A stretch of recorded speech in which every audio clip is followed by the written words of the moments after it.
We're excited to introduce you to our new AI assistant inside of Workflows. This helpful guide will help you create, optimize, and manage workflows. The Workflow AI will assist you in selecting the right actions for your automation, including step-by-step instructions and insight on optimization, replacing the guesswork with information and confidence. What can the AI assistant do? The AI assistant can help you in two main ways.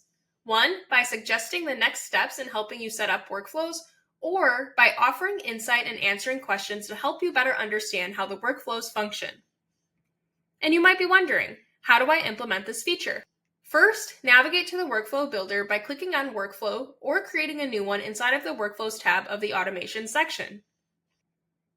Next, click the Workflow AI icon on the bottom left corner. Select between describing this workflow or assist with building. Type your question or select from the suggestions to receive the AI's assistance. And that's it. The AI assistant is here to make your life easier, simplifying the building process and optimizing your workflows. With it, we remove the guesswork from your building process by offering suggestions and verifying your workflows are efficient and error-free.